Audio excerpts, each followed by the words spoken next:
Hello, beautiful souls. Thank you so much for joining us today at the Pet Lovers Summit. I am here to introduce our amazing guest speaker, Sarah Jane Farrell. Hello, Sarah Jane. I'm going to read your bio now. Woo! Sarah Jane Farrell, international trauma-informed life coach, medical intuitive, animal communicator, and spiritual business mentor. Growing up during a violent bush war in Zimbabwe with an alcoholic father, Sarah Jane spent most of her youth longing for a sense of safety, connection, and belonging. It was the wild animals and her pets who gave her sanctuary, always present, loving, and constant in their communications. Over a lifetime of traumatic events, her deep connection and nonverbal communication with animals taught her how to re-engage in the world, even after traumatic events, with resilience, and restored her trust in herself, others, and the world.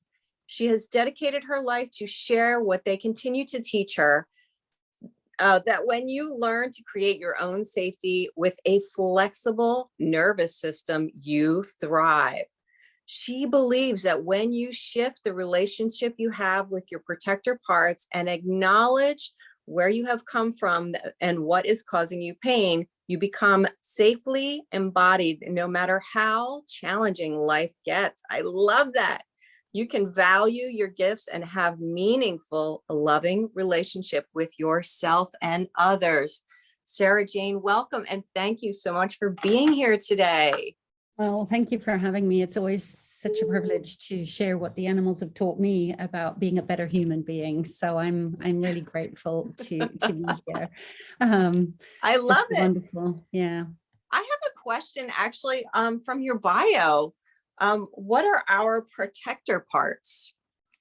It's a great question. So, and a long one, but I'll try and make it short. So when we grow up, and we're sensitive and empathic, which most animal lovers are. If we don't have the sense of secure attachment, in other words, if our parents weren't there for us and didn't create safety, or didn't see us, or were too busy, if they weren't present with us, yes, we take it on as that the world is our identity with the world is us, and how we play into it as unimportant. It's often, there's a lot of shame there that maybe there's something wrong with us, that we're not enough.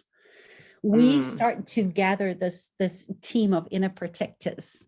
And that could be, you could look at them like archetypes, the orphan child, or the savior child, or the invisible child, that if I'm just quiet enough and I just don't make any trouble, that maybe then I'll be loved. Right. And these are kind of like the inner team that end up driving our life from a place of, I am not feeling safe, I am not being seen, so I have to protect myself and I have to create my own safety. So these are the archetypes that sort of play through in what we call attachment styles. There's many ways that you can look at it, but basically we have these inner parts of ourselves that fracture at the age that we were when we decided that this experience was too traumatic. So the overwhelm, and the system couldn't handle the overwhelm, where we start to then employ these inner protector parts to step up and create what we are needing that we're not necessarily getting from the outside. And obviously there's a lot of grief in there too, that needs to be processed and moved and metabolized. So in my work on my own life, with a background of a lot of trauma, horses held that space for me. My pets held that space for me, where it was like everything is welcome. And that for me is what put me on that course of paying really close attention to how the animals navigate the world, because they're not so heavily impacted by our human culture that has started to sort of proliferate those patterns of trauma that keep repeating themselves, because we don't necessarily need those parts anymore. But the minute that we're triggered, and we're living in a very uncertain time right now, it's how do we be with those frightened parts and say, okay, I've got you as the secure adult, Yes. And you can go play, that sense of playful curiosity, the ability to create is impossible when we're in survival. And the animals Right. are brilliant at showing us this. I know there's a book called Why Zebras Don't Get Ulcers, but there's a lot of work that we've done in the fields that wild animals don't get sick. Their immune functions aren't impaired the way that we do, because they know that, okay, I escaped the jaws of a lion. Yes. They get up, they shake themselves off, and they carry on grazing in the safety of the herd. And we've lost that as people, which is why I think, especially with being in so much separation, what I call the separation sickness, which was really shown to us as the work that we need to be doing during the pandemic. It's the animals that share our lives with us that have really grounded us into that sense of trust of, how do we get back to ourselves? If there are no eyes on us, right? Any kind of pack animal has that sense of, you sleep and I'll watch. If you ever watch horses in a field, there's always one that stands guard, right? One that's the lookout while everybody else rests. And I think this is part of our crisis right now in this sort of fatigue that we're feeling, and whether that's compassion fatigue or anything else. The animals are the ones that have created that sort of sentient feeling of that I'm not alone in the world. Yes. And it is impacting them as well as, the domestic ones that share our lives with us. They sense that too. But when we sort of put those high levels of stress that they're now holding on to for us into our human lens, and we start to talk about that incredible struggle and the suffering that the animals are having out in the wild. I mean, the Ukraine story is sort of the latest sort of awareness that we're having of, gosh, all those people that had to leave their animals behind, and that those animals are starving or walking the streets and trying to survive when they have been well taken care of in the past. Right. It's very hard for us to keep a sort of neutrality on it when we're overly identified with our own human suffering. Yes. So I think that when we can sort of actually sit down and really submerge ourselves with all our preconceived ideas for what the animals might be experiencing, what you start to see is perhaps a tremendous amount of relaxation and playfulness and curiosity and the ability to restore trust after they've had the trauma in their lives. There's so much they can teach us about that. But our cultural narrative isn't that, is it? It's kind of something that they need to do, and in order to be good enough to belong. And I know that they're supposed to become something in order for us to be worthy. That the animals don't operate from that. Yeah, that is amazing. Yeah, I resonate with all that, and I know that our viewers will too. Can you share with us what have the animals taught you? How do we go from trauma to trust? I'm sure it's just expanding a bit more on what you already dove into. Yeah.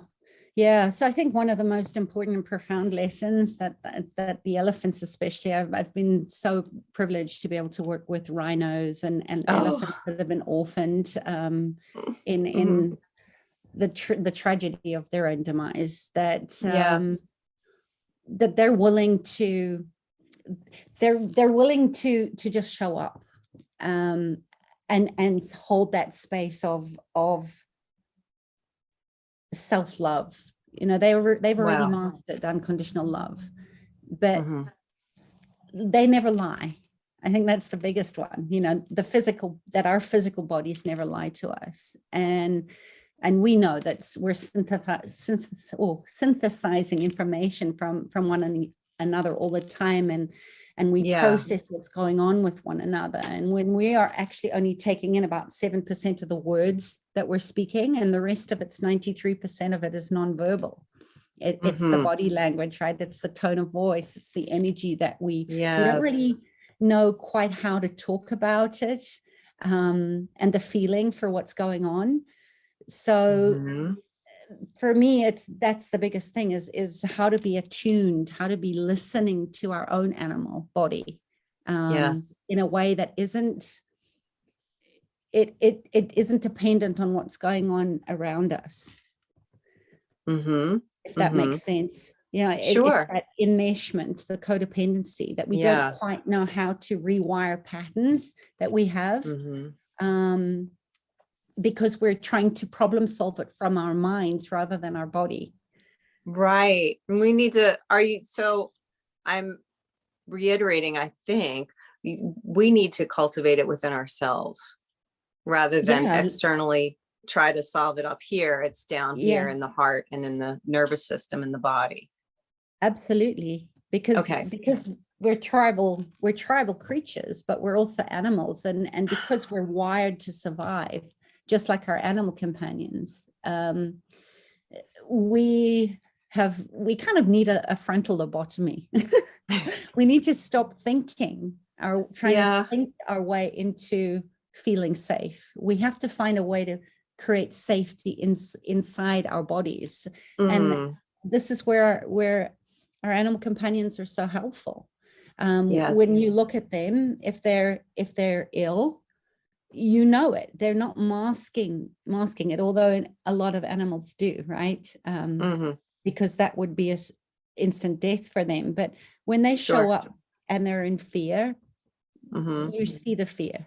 We misidentify it as aggression, but what they're saying is you need to look at your boundaries, or you need to rest, or you need to say no.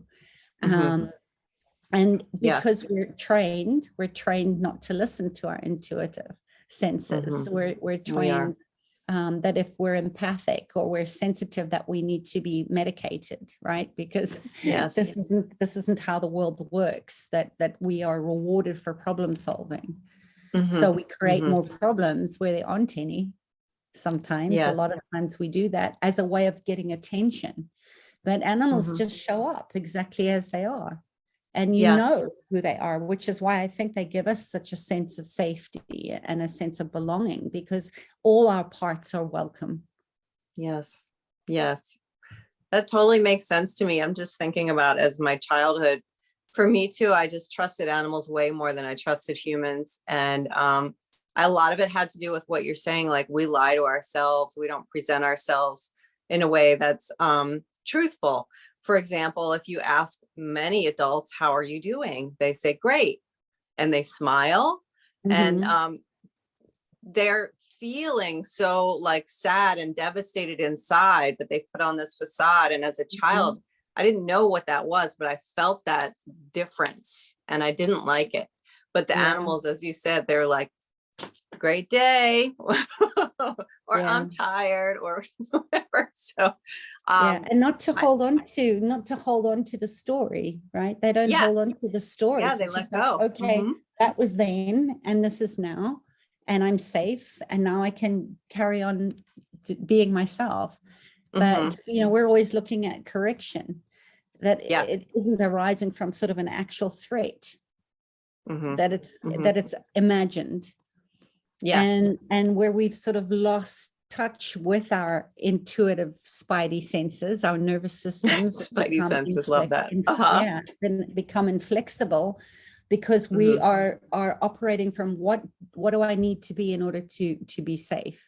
Yes. And that's our fears, our beliefs, our values, our emotions, and all our spiritual things. And it's mostly unconscious, which is why we don't even know we're doing it most of the time. But if our nervous systems interprets that correction in the exact same way it would, like if we were literally poking fires with sticks, that's kind of like, what are you doing? Our inner child bits are going like, what the hell, for sure. And then there's that sense of shame or something that's going on that wasn't yours in the first place. It was assigned to us through cultures and families and intergenerational trauma and all the collective beliefs that we've had put on us. Right. And we're not feeling it. There's an incongruence because it's not true. So I always kind of ask my clients, what is the lie that you're trying to make true, as if that would give you a sense of safety? Because that's where most of the suffering comes from, isn't it? That's big. Yeah. And that's, again, that's what the elephants and the horses have really, in fact, they all have, but they keep showing me over and over again that if we don't allow ourselves to be grounded in our own truth, in our own perspective, that's when we start to get really confused, because our physical body synthesizing all this information, and we're trying to force it, sort of like the gas and the accelerator and the brake at the same time. And we wonder why we're all overwhelmed and burnt out and and feeling so disconnected. So there's a soul loss that happens when we give up those aspects of ourselves that animals never do. Yeah. So how do we, what's one thing people can take away with them today? Where do we start? What can we do? Is there a practice that we can do to help us cultivate that peace and truth within ourselves? I would say by listening to the parts that are afraid is the first step to saying everything is welcome here, and to not maybe identify that I am sad or I am angry, but that I am walking with my sadness, that I am carrying my sadness, and that it is welcome there so that I can be with the joy at the same time. It's going holographic, right? It's that I am everything. The parts of me feel the parts of you, that I am no more important than the ant that walks across my windowsill, and the ant is no more important than me. And what if it could be as simple as just being with the feeling, with the felt sense of that?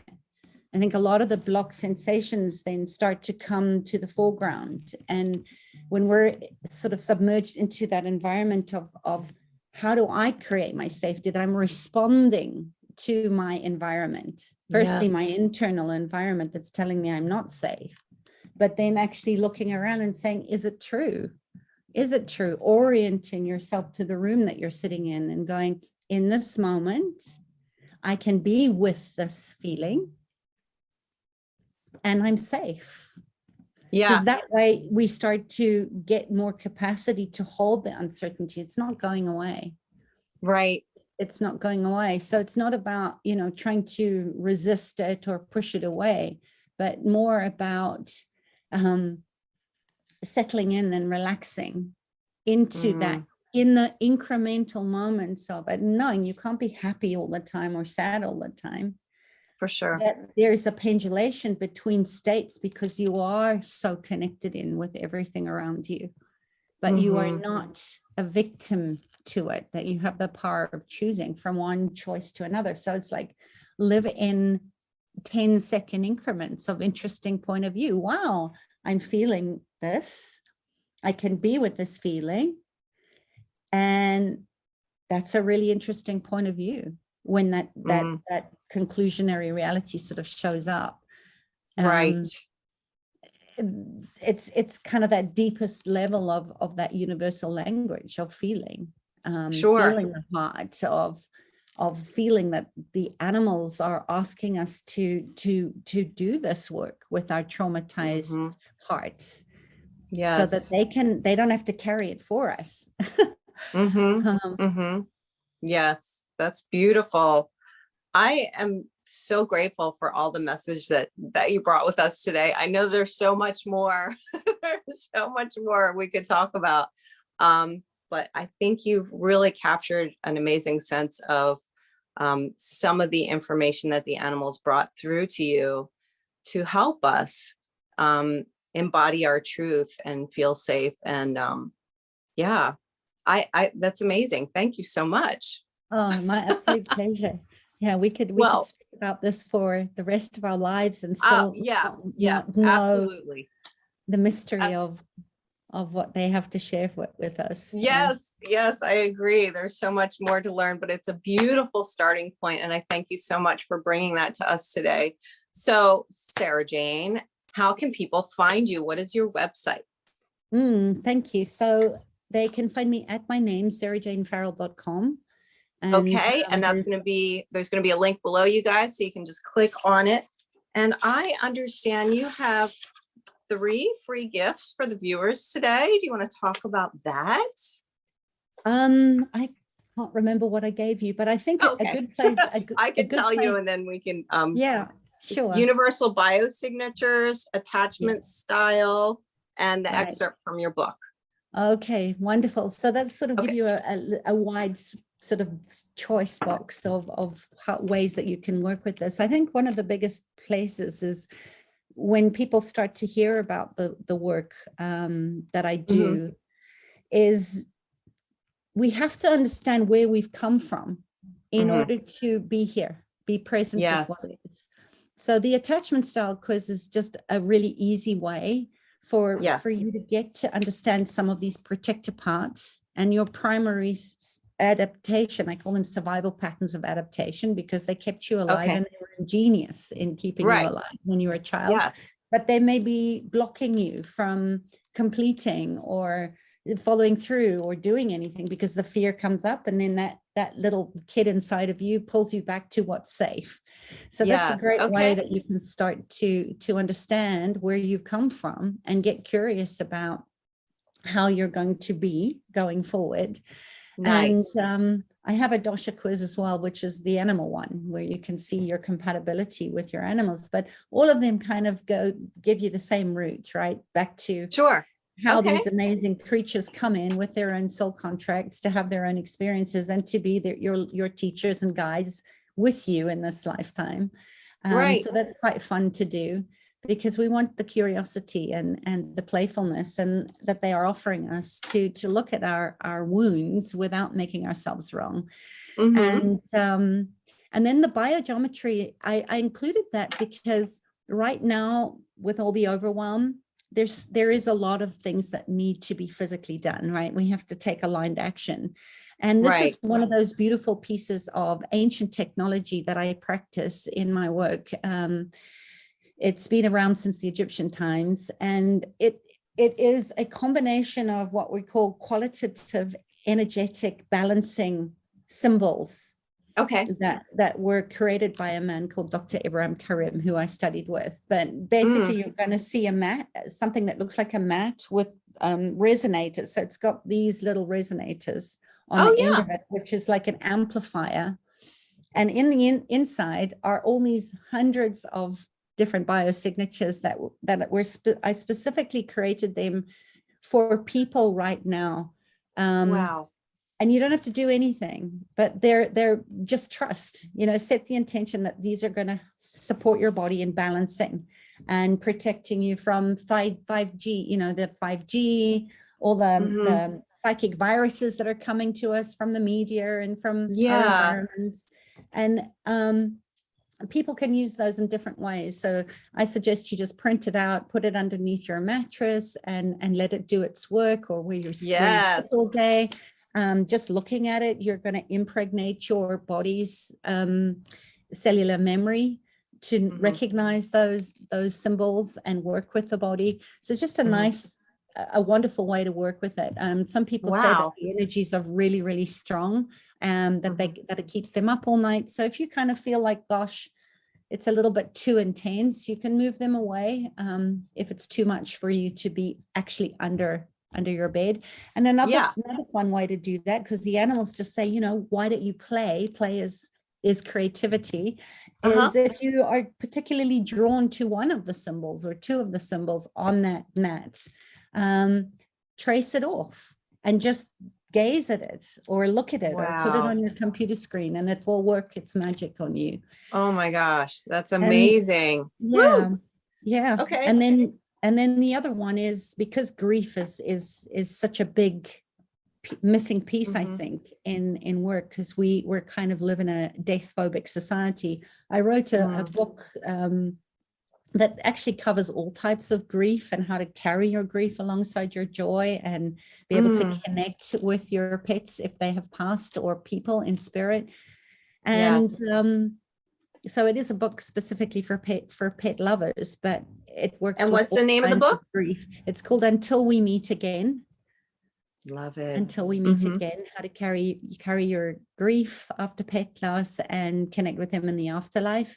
And it's full of beautiful meditations and activations and practical tools on how to move and metabolize your grief, which I think is a moral obligation that we are all being compelled to do right now in the climate that we're living in.